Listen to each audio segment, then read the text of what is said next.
Bismillahirrahmanirrahim. Assalamualaikum warahmatullahi wabarakatuh.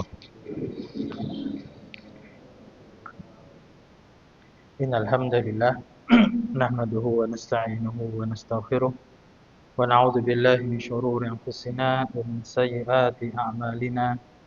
Man yahdihillahu fala mudilla lahu wa man yudlil fala hadiya lahu.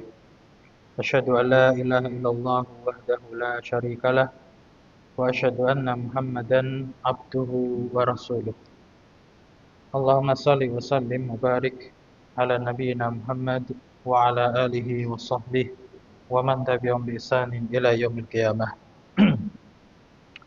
Ya ayyuhalladzina amanu taqullaha haqqa tuqatih wa la tamutunna illa wa antum muslimun. Amma ba'du. Fa ya ikhwah rahimani wa rahimakumullah. Saudara-saudaraku kaum muslimin dan juga muslimah, semoga Allah merahmati kita semua. Arsyadani Allahu wa iyyakum ila sabilihi wa ta'atih. Semoga Allah Subhanahu wa taala senantiasa membimbing kita di atas jalannya yang lurus dan juga istiqamah di atas ketaatan kepadanya hingga akhir hayat kita. Kemudian salawat dan salam senantiasa kita harapkan kepada Allah Subhanahu wa taala agar senantiasa tercurah kepada suri tauladan kita, Nabi kita yang mulia, Nabiullah Muhammad sallallahu alaihi wasallam, beserta keluarganya dan juga para sahabatnya, dan juga orang-orang yang mengikuti beliau dengan baik hingga hari kiamat kelak. Dan tentunya kita berharap kepada Allah agar menjadikan kita sebagai pengikut beliau, ya, pengikut yang baik hingga akhir hayat kita, sehingga Allah Subhanahu wa taala mengumpulkan kita di surganya Allah bersama beliau sallallahu alaihi wasallam. Alhamdulillah, senantiasa kita memuji Allah Subhanahu wa taala atas segala limpahan karunia dan nikmat-Nya, hingga di malam hari ini kita masih diberi kesempatan oleh Allah Subhanahu wa taala. Kenikmatan yang begitu besar adalah nikmat hidayah, taufik, diberikan petunjuk dan juga diberikan inayah pertolongan oleh Allah Subhanahu wa taala kepada kita untuk bisa senantiasa bermajlis menuntut ilmu, yang dengan ilmu itu bisa mengantarkan kita kepada surganya Allah Subhanahu wa taala. Sebagaimana dalam hadis Rasulullah bersabda, "Man salaka tariqan yaltamisu fihi ilman sahalallahu lahu bihi tariqan ilal jannah." Barang siapa yang menempuh suatu jalan untuk meraih ilmu, maka Allah akan mudahkan bagi dia dengan jalan tersebut menuju surganya Allah Subhanahu wa taala. Karena dengan ilmu itu kita bisa beramal. Karena dengan ilmu kita bisa beramal. Nah, kemudian amal soleh itulah yang menjadi bekal kita, yang menjadi pemberat timbangan kita nanti di akhirat. Sehingga Allah Subhanahu wa taala akan memperhitungkan amal soleh kita sebagai pemberat timbangan masukkan ke dalam surganya Allah Subhanahu wa taala. Ya, terlebih lagi di sini kita membahas tentang kalamullah, tentang firman Allah Subhanahu wa taala yang ada di dalam Al-Qur'an yang kita kaji tentang tafsirnya. Maka kita rutin mengkaji tafsir Al-Qur'an, dan alhamdulillah di malam hari ini kita telah sampai di surah Tabbat. Kalau dalam kitab ini disebutkan tafsiru surati Tabbat. Ya, disebutkan surat Tabbat ini diambil dari awal kata dalam surat ini, itu Tabbat yada abi labi wa tab. Kalau dalam riwayat yang lain, dalam tafsir yang lain, surah ini disebut dengan surah Al-Lahab. Ya. Yang lain lagi ada lagi surah apa? Dari akhir ayat ini, akhir dalam surat ini Al-Masad. Ya, jadi surat ini masyhur dikenal dengan Al-Lahab. Ya. Kalau Tabbat itu diambil dari awal kata dalam surah ini yang artinya ya, kebinasaan. Kebinasaan siapa dalam ayat ini nanti tentang Abu Lahab. Kemudian kalau dinamakan dengan surah Al-Lahab, itu juga ada di dalam surah ini kalimat Al-Lahab. Ya. Dari namanya Abu Lahab, dan juga dalam ayat ini juga disebutkan ya, sayasla naron dzata lahab. Ya, itu juga ada kata lahab lagi di situ yang artinya api yang bergejolak. Ya, api yang sangat membara, menyala-nyala, itu arti dari Al-Lahab. Nah, adapun nama lainnya itu Al-Masad, itu dari akhir dari surah ini, ya, fi jidha hablun mim masad. Ya, Al-Masad itu artinya adalah sabut, ya, tali sabut. Ya, kalau di tempat kita sabut kelapa, kalau di sana apa di Arab itu sabut dari pelepah kurma. Nanti kita jelaskan atau kita baca tafsirnya. Baik. Kita baca Bismillahirrahmanirrahim. Qala Allah Ta'ala, qala al-musannif rahimahullah taala, tafsir surah Tabbat. Nah, surah ini adalah surah Makkiyah.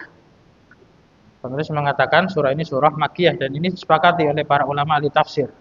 Ya, surah Makkiyah artinya surat yang diturunkan, ya, sebelum Rasulullah hijrah dari kota Makkah ke kota Madinah. Nah, kemudian sebelum kita baca, kita kasih mukadimah, kita ambilkan dari tafsir Ibnu Katsir.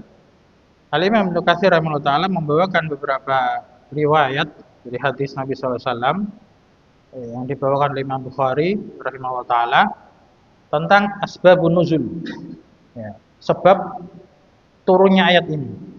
Ya, sebab turunnya ayat ini dalam riwayat Imam Bukhari secara ringkas, maknanya adalah ketika suatu saat Rasulullah sallallahu alaihi wasallam itu naik ke suatu bukit. Ya, naik ke tempat yang agak tinggi. Ya, ya, istilahnya bukit ya agak tinggi. Kemudian fanada, beliau sallallahu alaihi wasallam memanggil umat manusia yang di saat itu adalah bangsa Quraisy. Beliau bersabda, ya sobahah. Ya sobahah. Ya sobahah itu adalah suatu ungkapan untuk memanggil, mengumpulkan umat manusia dalam rangka karena ada suatu urusan penting. Nah, karena suatu urusan penting. Nah, fastama'at ilahi Quraisy. Nah, maka kaum Quraisy pun berkumpul di hadapan beliau sallallahu alaihi wasallam. Faqala, maka Rasulullah sallallahu alaihi wasallam bersabda, "Ara'aitum in haddatstukum annal aduwa musbihukum wa mumsikum akuntum tusaddiquni?" Ya, artinya Rasulullah menanyakan kepada bangsa Quraisy itu, "Ara'aitum, bagaimana menurut kalian?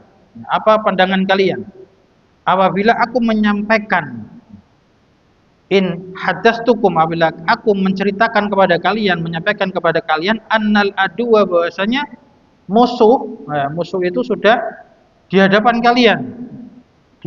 Para musuh itu bersiap di pagi hari dan juga di sore hari." Ya, menyampaikan berita yang sangat penting itu. Apabila ada musuh telah mengepung di pagi dan sore hari.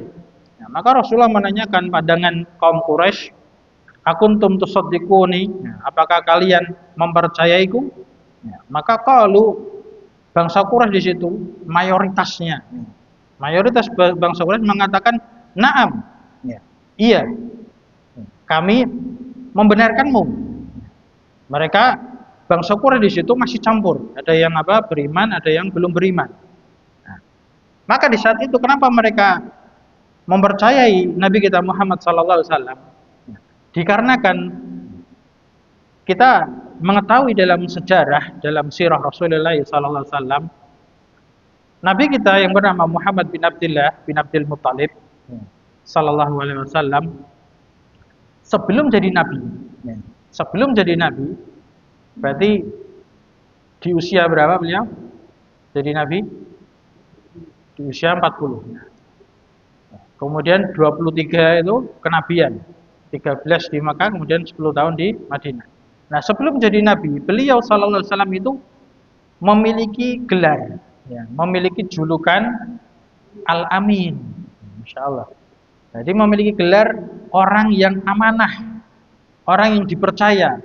Ya, karena beliau sallallahu alaihi wasallam itu benar-benar pilihannya Allah Subhanahu wa taala.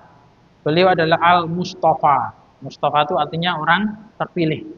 Pilihannya Allah Subhanahu wa taala. Sejak kecil, sejak lahir sampai dewasa sampai meninggal itu sama sekali tidak pernah berdusta.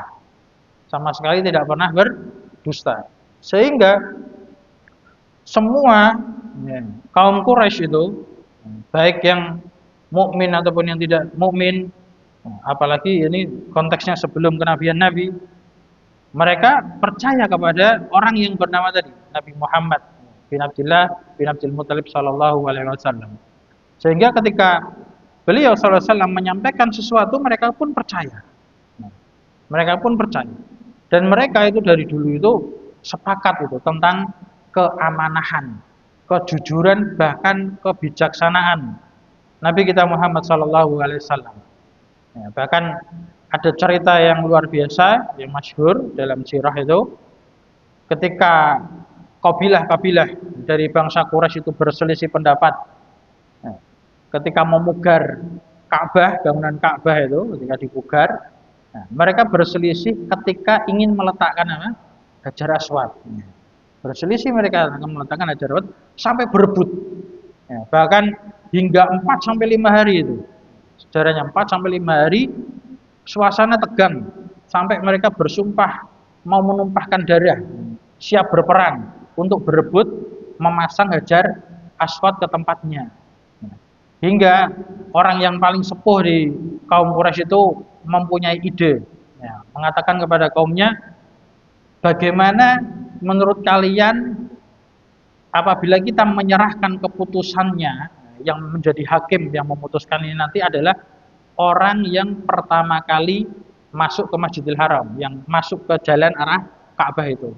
Dan ternyata qadarullah masyafa'al Allah takdirkan semuanya itu, yang pertama masuk adalah orang yang bernama Muhammad bin Abdullah bin Abdul Muthalib, ya, Nabi kita sallallahu alaihi wasallam. Maka mereka pun merasa dengan lapang hati, tenang, ya, percaya, ya, karena mereka senang, ya, dengan Nabi kita Muhammad sallallahu alaihi wasallam. Saat itu masih belum menjadi nabi. Nah, maka bagaimana keputusan Rasulullah sallallahu alaihi wasallam saat itu?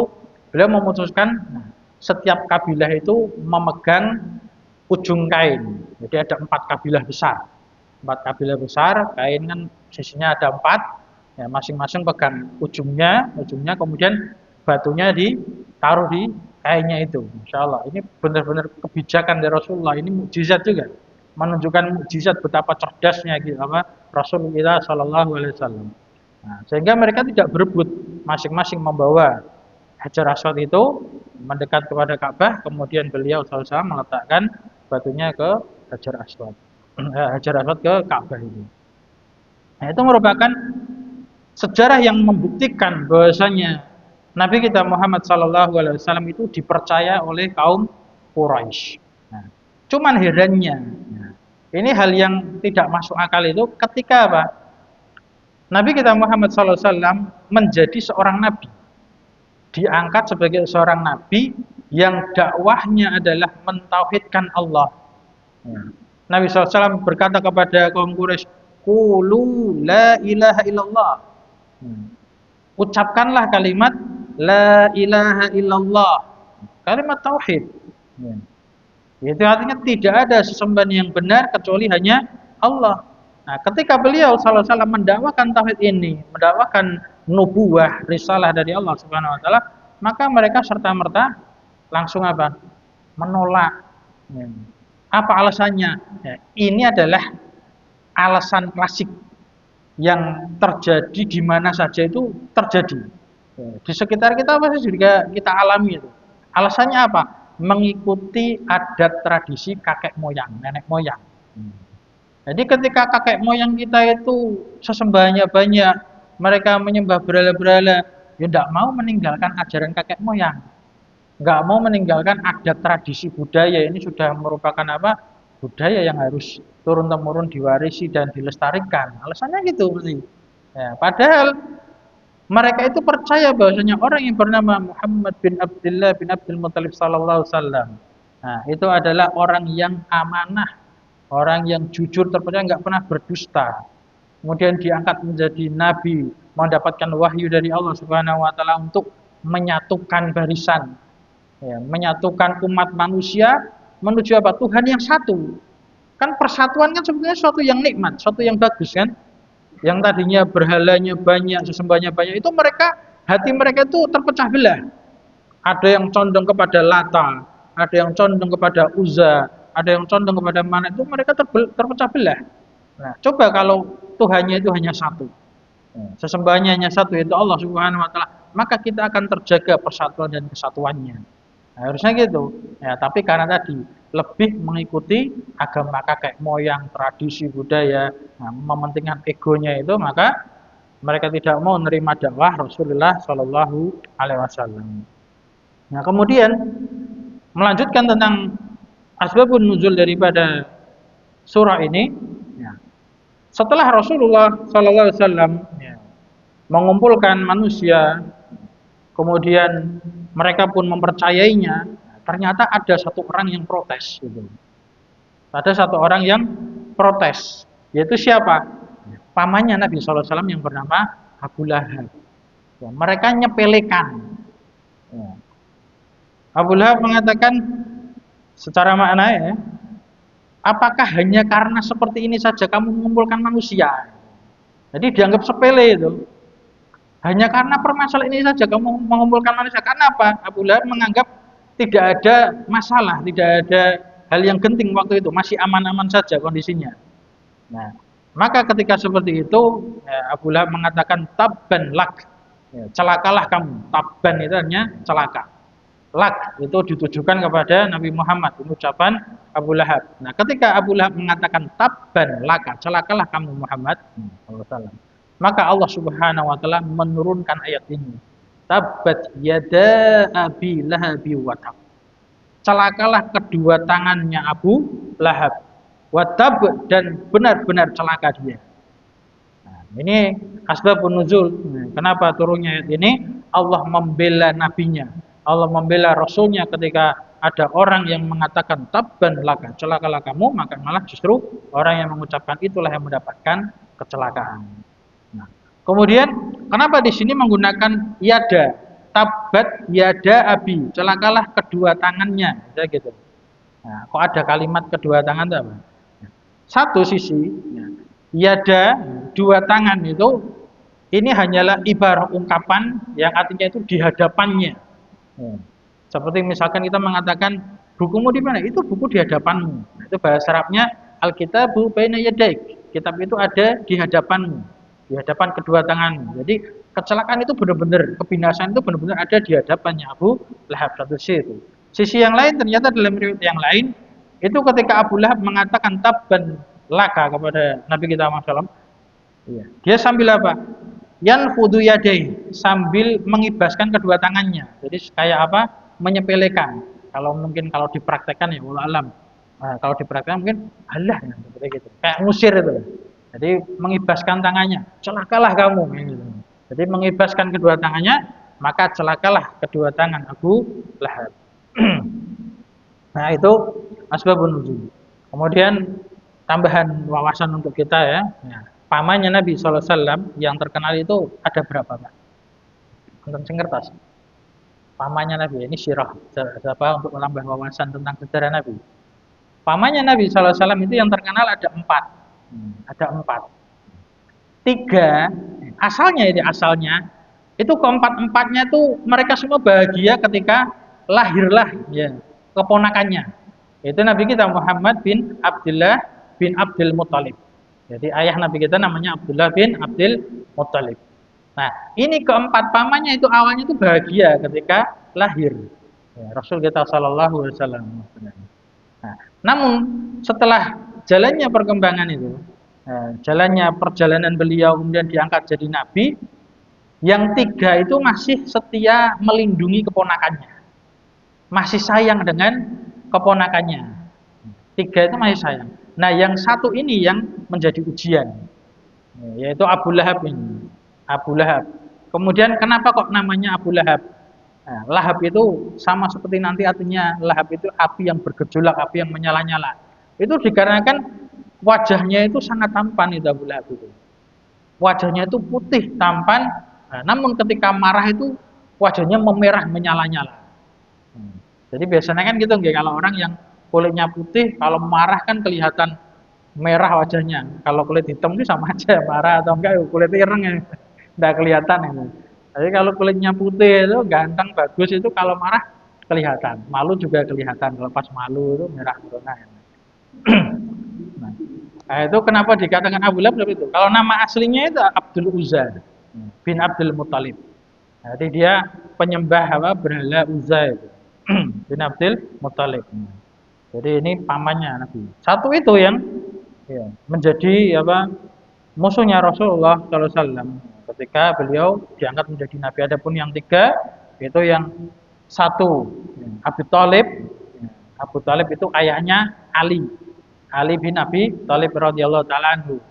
Yaitu paman Nabi SAW yang Allah takdirkan ya, membela Nabi tapi Allah wafatkan dalam keadaan belum mau masuk Islam. Adapun yang dua lagi yang masuk Islam adalah Hamzah bin Abdul Muthalib dan Abbas bin Abdul Muthalib. Nah, itu empat paman Nabi, semuanya itu bahagia, senang dengan keponakannya, sayang dengan keponakannya.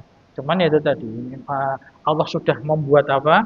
Sejarah seperti ini, semua pasti ada hikmahnya. Nah, itu tentang paman Nabi. Kemudian jamaah kaum muslimin rahimani wa rahimakumullah. Ya, kita masuk ke dalam surah ini. Allah Ta'ala berfirman, Bismillahirrahmanirrahim, Tabbat yada abi lahabi wa tab. Celakalah kedua tangan Abu Lahab wa tab, dan sungguh benar-benar celaka. Dalam tafsir Ibnu Katsir, ini kenapa diulangi? Yang pertama sudah ada tabbat, ya, celakalah. Kemudian yang kedua diulangi lagi di akhir ayat ini, wa tab, celakalah. Yang pertama itu adalah doa kebinasaan, kemudian yang kedua itu adalah khobar, berita. Jadi ini benar-benar menguatkan tentang kebinasaannya Abu Lahab. Ya, benar-benar binasa. Kemudian di ayat berikutnya Allah Ta'ala berfirman, Ma aghna anhu maluhu wa ma kasab. Ma aghna anhu itu artinya tidaklah, kalau secara arti asli bahasa Arab, aghna anhu itu mencukupi dia. Nah, aghna kan dari kata goni kan artinya kaya ya, menjadikan dia kaya, mencukupi dia. Nah, namun secara terjemahan di buku terjemahan artinya apa? Tidak berfaedah untuknya. Tidaklah bermanfaat untuk dia. Abu Lahab itu apanya? Maluhu, hartanya. Wa ma kasaba, dan apa yang dia upayakan. Jadi harta dan hasil upayanya dia, hasil usahanya dia di dunia itu sama sekali tidak bermanfaat untuknya. Tidak berfaedah sama sekali. Dia tetap binasa, dalam keadaan binasa. Bahkan di ayat berikutnya Allah pastikan, saya naron dzatalah. Dia akan sampai, yasla, dia akan sampai masuk naron ke dalam api neraka. Naron itu api, diartikan juga neraka. Dzatalahab, yang memiliki gejolak, apinya itu menyala-nyala, benar-benar api yang sangat besar sekali, menyala-nyala. Nah, dia akan masukinya itu, benar-benar celaka, benar-benar kebinasaan, masuki ke dalam api neraka yang bergejolak. Demikian pula istrinya, wa mra'atuhu hammalatal hatab, dan imra'ah itu artinya perempuan. Ya, kalau bahasa sekarang ceweknya, wa mra'atu, dan ceweknya, dan perempuannya, dan istrinya juga. Ya, dalam keadaan hammalatal hatab, itu terjemahnya apa? Wanita pembawa kayu bakar. Ya, pembawa atau pencari kayu bakar. Nanti akan dijelaskan apa maksud membawa kayu bakar di sini. Fi jidha hablun mim masad. Fi jidihanya itu fi unukiha. Di lehernya itu terdapat hablun, tali, min masad, dari sabut. Ya. Maksudnya itu di lehernya itu terdapat tali yang asalnya itu dari sabut, pintalan sabut, fungsinya untuk membawa kayu bakar tadi, seperti tas. Kalau sekarang ya ransel, terbuat dari apa? Bahan kulit atau dari apa? Kalau dulu terbuat dari sabut itu, untuk membawa kayu bakarnya tersebut. Nah, ini adalah firman Allah Subhanahu wa taala dalam surah Al-Lahab menjelaskan tentang kebinasaan Abu Lahab. Berkata Syekh Abdurrahman bin Nasir As-Sa'di rahimahullah taala dalam tafsirnya di sini, Abu Lahab bin huwa ammun Nabi sallallahu alaihi wasallam. Abu Lahab itu adalah pamannya Nabi. Ya, salah satu paman Nabi SAW. Sudah kita sebutkan. Wa kana, dan keberadaan dia si Abu Lahab itu tadi syadidal adawati, ya, sangat memusuhi, sangat memiliki permusuhan, wal adhiyati, dan sangat mengganggu, seringkali memberikan gangguan lin Nabi sallallahu alaihi wasallam, kepada Nabi sallallahu alaihi wasallam. Ya. Fala fihi dainun, maka sama sekali tidak ada di dalam diri Abu Lahab itu dainun, artinya itu tanggungan atau jasa atau kebaikan. Sama sekali tidak ada kebaikan pada diri Abu Lahab, wala hamiyatan lil qarabah, dan juga tidak ada kepedulian, perlindungan terhadap kekerabatan. Ya, padahal dulunya sebelum tahu ya, Nabi Muhammad bin Abdullah SAW itu menjadi nabi, ya, itu bahagia, senang dengan kelahiran beliau. Tapi ketika sudah jadi nabi sama sekali tidak melindungi, bahkan memberikan apa? Permusuhan, memberikan gangguan yang luar biasa kepada beliau SAW. Dan hal-hal seperti tadi ketika beliau menyampaikan sesuatu itu dianggap sepele. Nah, banyak melakukan provokasi kepada kaum Quraisy untuk memusuhi Nabi Muhammad SAW.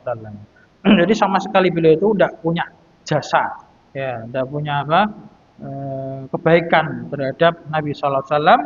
Ya, maka di sini Syekh mendoakan keburukan, qabbahahullah. Ya, Allah, semoga Allah menghinakannya. Kemudian saya mengatakan, fadhammahullahu, maka Allah Subhanahu Wa Taala mencelanya, ya, mencela Abu Lahab. Bihadzal dhammil azim, dengan celaan yang sangat besar ini. Alladzi huwa, yang mana dia itu khizyun alaihi, celaan itu merupakan kerugian, kebinasaan atas Abu Lahab tersebut, ila yaumil qiyamati, sampai hari kiamat. Sampai hari kiamat. Faqala, maka Allah Subhanahu wa taala berfirman, tabbat yada Abi Lahab, celakalah kedua tangan Abu Lahab. Maksudnya adalah khasirat yadahu, rugilah kedua tangannya, wasyaqya, dan binasa, celaka, sengsara. Syakyanya sengsara. Jadi Abu Lahab itu sengsara dia. Watab, nah, kemudian Allah ulangi lagi kalimat tab yang artinya celaka, maknanya adalah falam yarbu, dia sama sekali tidak mendapatkan keuntungan. Jadi seseorang manusia biasanya kan kalau punya harta, kemudian dia punya usaha, itu pasti punya keuntungan. Maka di sini Allah celah dia. Allah menyatakan bahwasanya Abu Lahab itu falam yarbah, tidak mendapatkan keuntungan sama sekali. Celaka, binasa. Lalu Allah Ta'ala melanjutkan firman-Nya, ma aghna anhu maluhu, tidaklah bermanfaat bagi dia hartanya. Alladzi, yang hartanya itu adalah kana indahu, dia miliki. Keberadaannya ada di sisinya, dia memiliki harta. Namun wa'adzahu, dia itu melampaui batas dengan harta tersebut. Wala ma kasab, dan tidak pula apa yang dia upayakan itu memberikan manfaat bagi dia, sehingga falam yarudda anhu syai'an, dia beserta harta bendanya, beserta hasil usahanya itu lam yarudda anhu syai'an, tidak bisa menolak sedikit pun, tidak mampu menolak sesuatu pun min azabillah, dari azabnya Allah Subhanahu wa taala, idz nazala bihi, ketika Allah menurunkan azabnya kepada Abu Lahab, sama sekali enggak bisa nolak. Sama sekali enggak bisa mengelak terhadap azabnya Allah Subhanahu wa taala. Sehingga Allah Subhanahu wa taala berfirman, sayasla naron dzata lahab. Dia Abu Lahab itu akan masuk ke dalam neraka Zat lahab, yang memiliki api yang bergejolak. Maksudnya adalah satuhitu bin nar, api neraka itu akan melingkupi dia, akan menyelimuti dia min kulli janibin, dari semua sisi. Dia nggak bisa lari, ditutup, diselimuti dengan api neraka. Huwa, dia Abu Lahab itu, wa mra'atuhu, beserta istrinya. Jadi istrinya juga demikian. Siapa nama istri Abu Lahab yang terkenal? Yang terkenal ya? Ummu Lahab. Gampangnya gitu ya. Abu Lahab pasangannya Ummu Lahab. Yang terkenal kunyanya Ummu Jamil. Nah ini juga sama, kerjaannya itu memprovokasi, terutama memprovokasi suaminya. Maka di sini Allah Subhanahu wa taala menghinakan dia. Huwa wa mar'atu, dia Abu Lahab dan istrinya juga masuk ke dalam neraka. Kemudian Allah Subhanahu wa taala menghinakannya dengan memberikan julukan Hammalatal Hatab. Ya, Allah hinakan dia itu sebagai pembawa kayu bakar. Ya, secara makna kalau bahasa sekarang itu orang yang suka manas-manasi, jadi bahan bakar itu, tukang ngompor ya itu, nah, provokator. Jadi dia membawa kayu bakar untuk mengompor-ngompori, untuk manas-manasi suaminya, juga kaum Quraisy untuk memusuhi Nabi Muhammad Sallallahu Alaihi Wasallam. Atau sisi yang lain ini juga merupakan penghinaan untuk dia. Kenapa? Dia itu kan termasuk orang yang terpandang.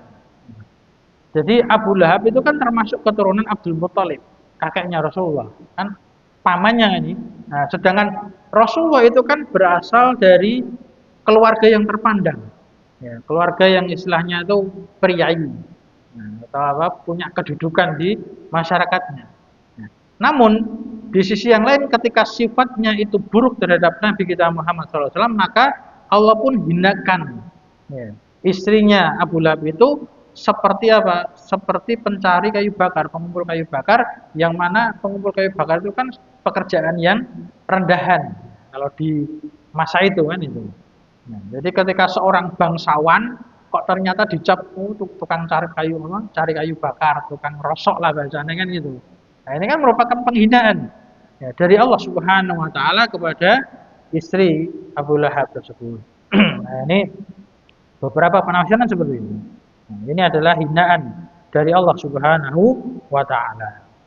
Jadi istrinya beliau dinyatakan sebagai pembawa kayu bakar. Mananya kurang lebih seperti itu. Wa kanat, dan keberadaan dia si Ummu Jamil ini tadi istrinya Abu Lahab. Aidon, wa kanat aidon, keadaannya juga syadidatal adiyata.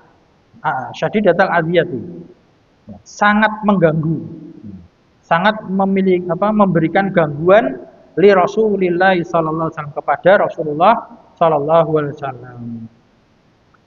Tata'awanu hiya wa zawjuha. Tata'awanu, mereka, dia itu, dia si istrinya tadi, wa zawjuha, dan suaminya. Jadi Ummu Jamil dan Abu Lahab itu tata'awanu, saling bertawun. Apa arti ta'awun, Pak? Saling tolong menolong, bahu membahu, saling bantu membantu, ya, ta'awun. Nah, ini dia itu, dua-duanya itu tata'awanu, bukan tolong menolong dalam kebaikan, tapi apa? Alal ismi wal udwan. Tolong menolongnya itu di atas dosa dan permusuhan. Ya, dia berbuat dosa karena bermaksiat kepada Allah dan Rasulnya. Dan dia juga menyeru kepada permusuhan karena memusuhi Rasulnya Allah Subhanahu wa taala, memusuhi Nabi Muhammad SAW, ya, mencegah kemudian menghalang-halangi dakwahnya Rasulullah Sallallahu Alaihi Wasallam. Nah, kalau kita orang yang beriman, itu Allah perintahkan untuk ta'awun. Allah Taala berfirman apa? Wa ta'awanu 'alal birri wa taqwa. Tolong menolonglah dalam kebaikan dan ketakwaan.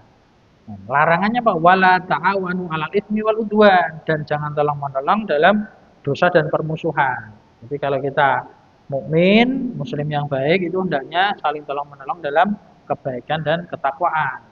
Ya, jangan tolong menolong dalam dosa dan kemaksiatan. Contohnya paling gampang itu biasanya masalah sedekah, Pak. Ya, misalkan ada kegiatan masjid, sedekah, infak, itu namanya ta'awun 'alal birri wa taqwa. Tolong menolong ya dalam kebaikan dan ketakwaan. Tapi kalau misalkan ada konser dangdutan, ada acara maksiat kemudian dimintai dana, kita mau ngasih, itu namanya ta'awun 'alal itsmi wal udwan. Ya, itu tolong menolong dalam dosa. Karena ini maksiat nanti campur baur lagi perempuan, joget-joget maksiat. Itu jangan apa? Jangan mau kalau bisa kita menghindari seperti itu atau kalau bisa menasihati. Karena kita diperintahkan itu ta'awun, tolong menolong dalam atau dalam kebaikan dan ketakwaan. Kemudian Allah Syekh Rahimahullah Ta'ala menjelaskan sifat istri Abu Lahab itu watul kisyarra, dan dia itu senantiasa melemparkan keburukan, memberikan kejahatannya kepada Rasulullah SAW. Watas'a, dan terus berupaya, berusaha, ghayata ma taqdiru alaihi, hingga puncak kemampuannya. Jadi benar-benar maksimal. Ketika mengganggu Rasulullah itu benar-benar maksimal itu. Fi adiyatir Rasulullah sallallahu alaihi wasallam, di dalam mengganggu Rasulullah sallallahu alaihi wasallam. Wa tajma'u, dan bahkan dia itu mengumpulkan ala dhariha, di atas punggungnya, minal auzari, dari dosa-dosa. Jadi mengumpulkan permusuhan, mengumpulkan keburukan. Itu berarti artinya dia mengumpulkan dosa, mengumpulkan tanggungan dosa. Bimanzilati man yajma'u hataba.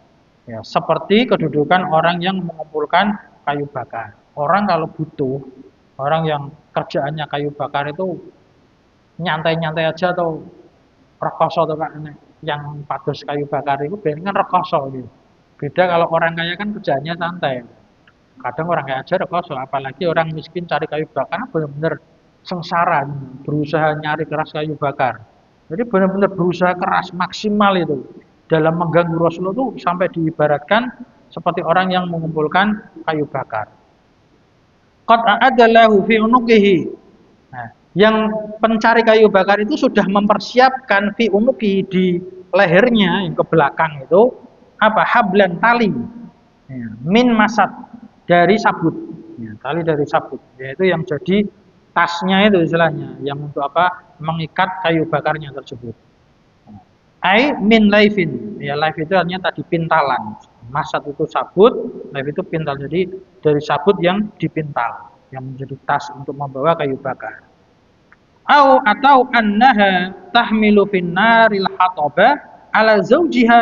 Ya, ini tafsiran yang lain. Saya mengatakan bahwasanya dia, si Ummu Jamil itu, istrinya Abu Lahab itu, membawa kayu bakar itu finnar, sebagai bahan bakar ke dalam api neraka.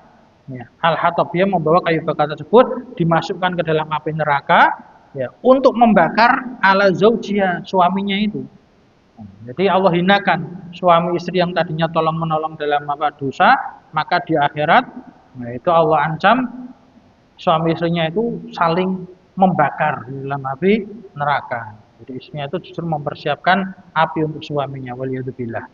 Ya, muqalladatan fi unuqiya hablan min masad, dalam keadaan si Ummu Jamil itu diikat di dalam lehernya itu tali dari sabut, ya, untuk membawa kayu bakar tersebut.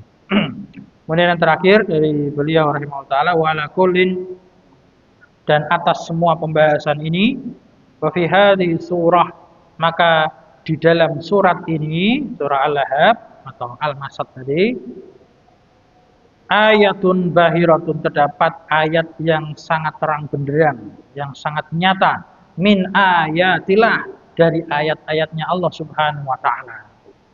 Kenapa? Fa innallaha, karena sungguhnya Allah Subhanahu wa taala anzala hadhihi surah, menurunkan surat ini. Ya, jadi Allah taala menurunkan surat ini itu dalam keadaan apa? Wa Abu Lahabin wa imra'atuhu lam yuhlika. Abu Lahab dan istrinya itu belum celaka, belum binasanya, masih hidup.